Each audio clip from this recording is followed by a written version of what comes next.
Alors, je vais essayer de vous raconter l'histoire de la grande fabrique de mots. Je vous l'aurais raconté si on avait été en classe, donc on va le faire à distance.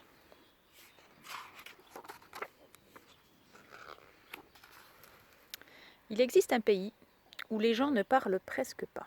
C'est le pays de la grande fabrique de mots.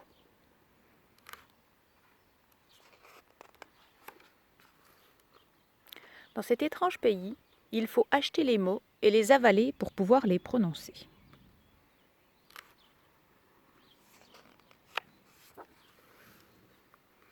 La grande fabrique de mots travaille jour et nuit. Les mots qui sortent de ces machines sont aussi variés que le langage.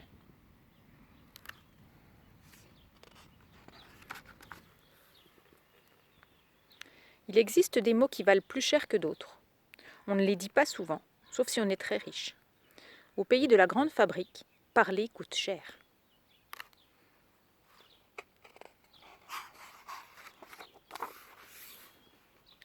Ceux qui n'ont pas d'argent fouillent parfois dans les poubelles. Mais les mots jetés ne sont pas très intéressants. Il y a beaucoup de crottes de bique et de fesses de lapin.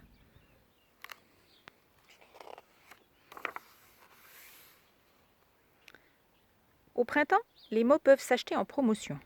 On part avec un lot de mots pour pas cher. Mais souvent, ces mots ne servent pas à grand-chose.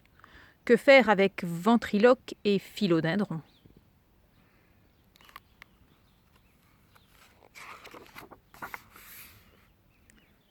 Parfois, on retrouve certains mots dans l'air.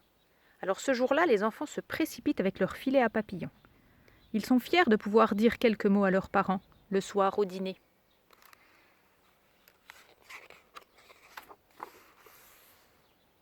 Aujourd'hui, Philéas a attrapé 3 mots dans son filet. Il ne les dira pas ce soir, car il veut les garder pour quelqu'un de précieux.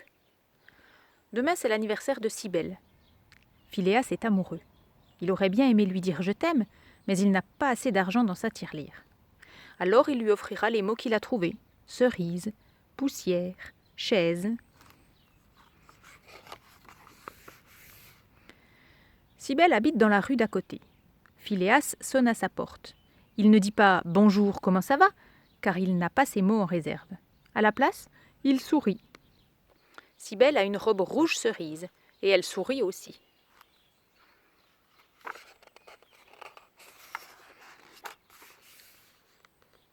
Derrière elle, Philéas aperçoit Oscar. Oscar est son plus grand ennemi. Ses parents sont très riches, mais ce n'est pas pour ça que Philéas le déteste. Oscar ne sourit pas. Il parle à Cybèle. « Je t'aime de tout mon cœur, ma Cybèle. Plus tard, je le sais, nous nous marierons. » Il y en a pour une fortune, pense Philéas. Cybèle sourit toujours. Et Philéas ne sait pas à qui il s'adresse son sourire. Mais dans les yeux d'Oscar, il y a tant d'assurance. Mes mots sont bien petits, pense Philéas. Il prend une grande inspiration et, surtout, il pense à tout l'amour qu'il a dans le cœur. Puis, il prononce les mots attrapés dans son filet. Les mots volent vers Cybèle. Ils sont comme des cailloux précieux. Cerise, poussière,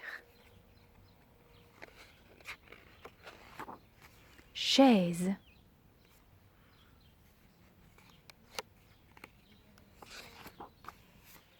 Cybèle ne sourit plus.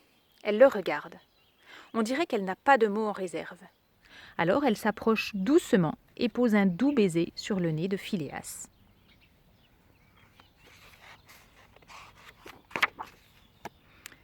Philéas n'a plus qu'un mot à dire. Il l'a trouvé, il y a longtemps, dans une poubelle, parmi des centaines de crottes de bique et de fesses de lapin. Ce mot, il l'aime beaucoup. Il le gardait pour un grand jour. Et ce grand jour est arrivé. En regardant Cybèle droit dans les yeux, il dit « Encore !»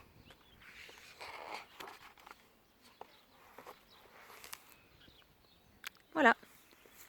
J'espère que l'histoire de la grande fabrique de mots vous a plu. J'essaierai de renouveler, de vous raconter des histoires, de partager des histoires avec vous de cette façon-là. À bientôt!